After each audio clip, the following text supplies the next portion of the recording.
So I've been trying to teach myself about like this psychopathy thing because like I've never met like someone quite like Gabby, if that's even what it is. But like I made a statement that she's the most dangerous person pathologically that I've ever met. And I've been thinking about that. I don't think it's like an objective statement. I don't think it's true for everyone. Like, and I'll put this out there. Like, I am a gullible person. I will believe that most people are honest. I believe most people are good. And like, that gets me in a lot of trouble. I don't see a lot of red flags. The reason why Gabby was dangerous to me is I never thought she would lie to me. Never suspected it. People around, she's one of the most honest, genuine people I've ever met. And I'm thinking about this, and I think as long as you're aware of the situation, she's not dangerous at all to you. And so I don't want to discourage people from interacting with Gabby at all, because I think she could actually be pretty neat if you understand this about her. And I'll give you an example of that. And I'm actually, this is a lie that she told that I'm like so disappointed that it's definitely bullshit now that I think about it. But I'm like really disappointed. I tell this story all the time. It's so inspiring. And like, so anyway, I'm a social media idiot, and I had to get into Instagram because Gabby was uploading all of her like photos of her modeling to Instagram, and I wanted to like, I like to comment on them. I like to like give like a critique and analysis of like the composition of the photo and things. Because like I did graphic design school, and she's incredibly talented with photography as well. But basically, like, there's this like screen on Instagram that's sort of like a montage of just like pictures. It's a grid, and they're somehow related. I don't know how they select the pictures, but anyway, I'm scrolling through this and I recognize an environment that one of the pictures was taken in, and it's an environment called Icon Park, which is the big Ferris wheel in Orlando, if you're familiar with it. And I used to be their IT guy. And standing in the foreground of this photo is someone who sort of reminds me of Gabby. Now, they have very long, straight black hair, and they're wearing some kind of animal ears, and it looks like a costume Gabby would wear. This person is very full-figured, meaning like well endowed, okay? But other than that, it almost looked like they were trying to cosplay Gabby. And I wondered if that was like her sister, because I knew she had a sister, and I was like, Gabby, you're not gonna believe this. Like, I know this area because I used to be their IT, but she looks like you. And she freaked out and told me that's my biggest bully. That's why I keep saying the word biggest, but this is where that comes from, the biggest bully. And I'm like, what do you mean? I'm sorry, like, what happened? She spins this fantastical tale that I think is based on an actual person that she knew in high school who used to pick on her. This redhead girl from Texas, right? And she tells me this story about, like, she used to just shame her about her body and all this horrible shit. And the end of the story is that when she started getting popular at cosplay, which that's another thing, I don't know how many of her followers are real and how many are bots. I don't know if she actually has 80,000 real followers, but there's a lot of things I have to now question. But that this girl was so jealous that she got plastic surgery to look like her. The girl in the photo looks nothing like this girl from Texas that she's showing me.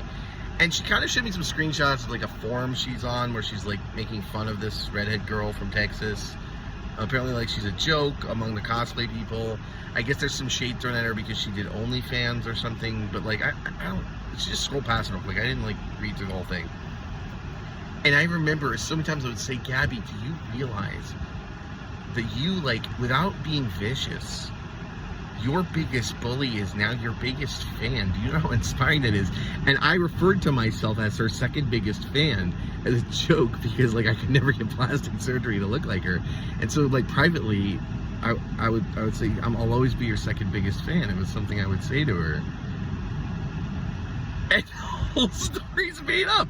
She made up the whole thing. I'm certain of it. And I'm so disappointed because, like, I love that story. like it's so poetic.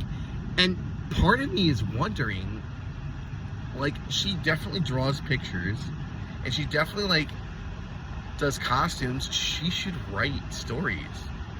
Like, she's an amazing writer, and she doesn't even know it. And so, like, I'm thinking about other friends I have. I have some friends who are schizophrenic, right?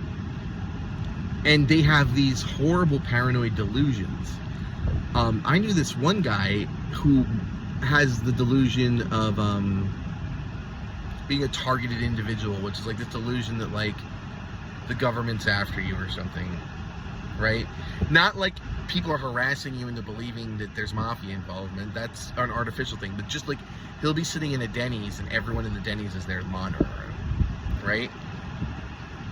But, like, because I'm aware he's a schizophrenic, I know how to take it seriously and think of it like, oh, he's having an issue. Hey, man, you okay? Do you feel safe? You want to go somewhere else? Something like that. And I think if you approach Gabby the same way, it could be, you could have enjoyable interactions with her because she's incredibly creative. You just get into trouble when you start believing it's the truth. And so I'm not sure. I don't know, because this is all new to me. But, like,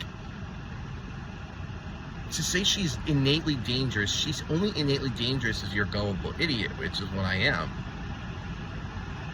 But she might actually be, if you know, like, not to take anything she says seriously, she might be super fun to be around.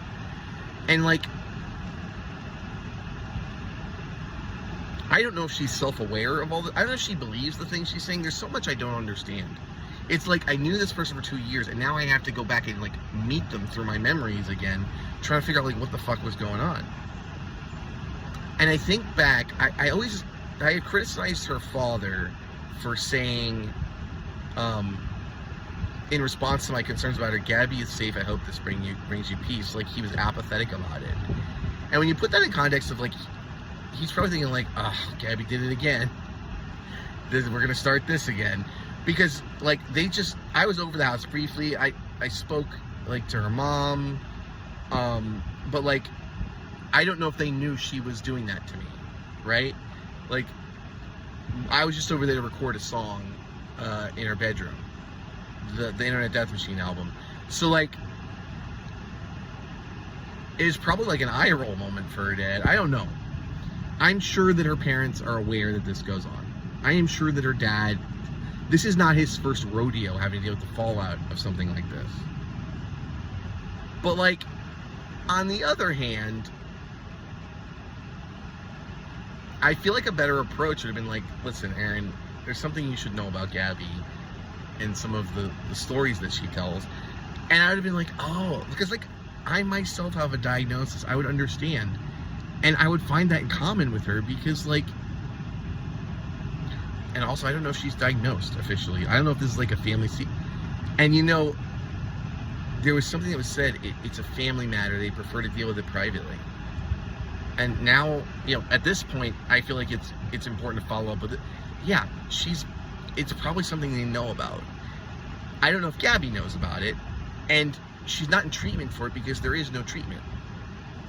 But, like, again, like, when you stop applying, like, demonic labels to people and you start to think about them as complex individuals, it's the malice and the manipulation. You gotta watch out for that, for sure. You can't let her do that to you. But she could be really fun. She is. I always, you know, I said, like, I feel like she's always wearing a costume and I never get to know the real her. But she's playing a character all the time. And someone like that could be super fun. So I want to say, like, anyone who saw the previous videos, like, holy shit, I gotta stay away from this girl. I don't know. I do your own research, talk to, like, a mental health professional or something. I don't know. I think it is possible to interact with her at the very least without being in danger. And I just want to throw that out there. I don't know, though.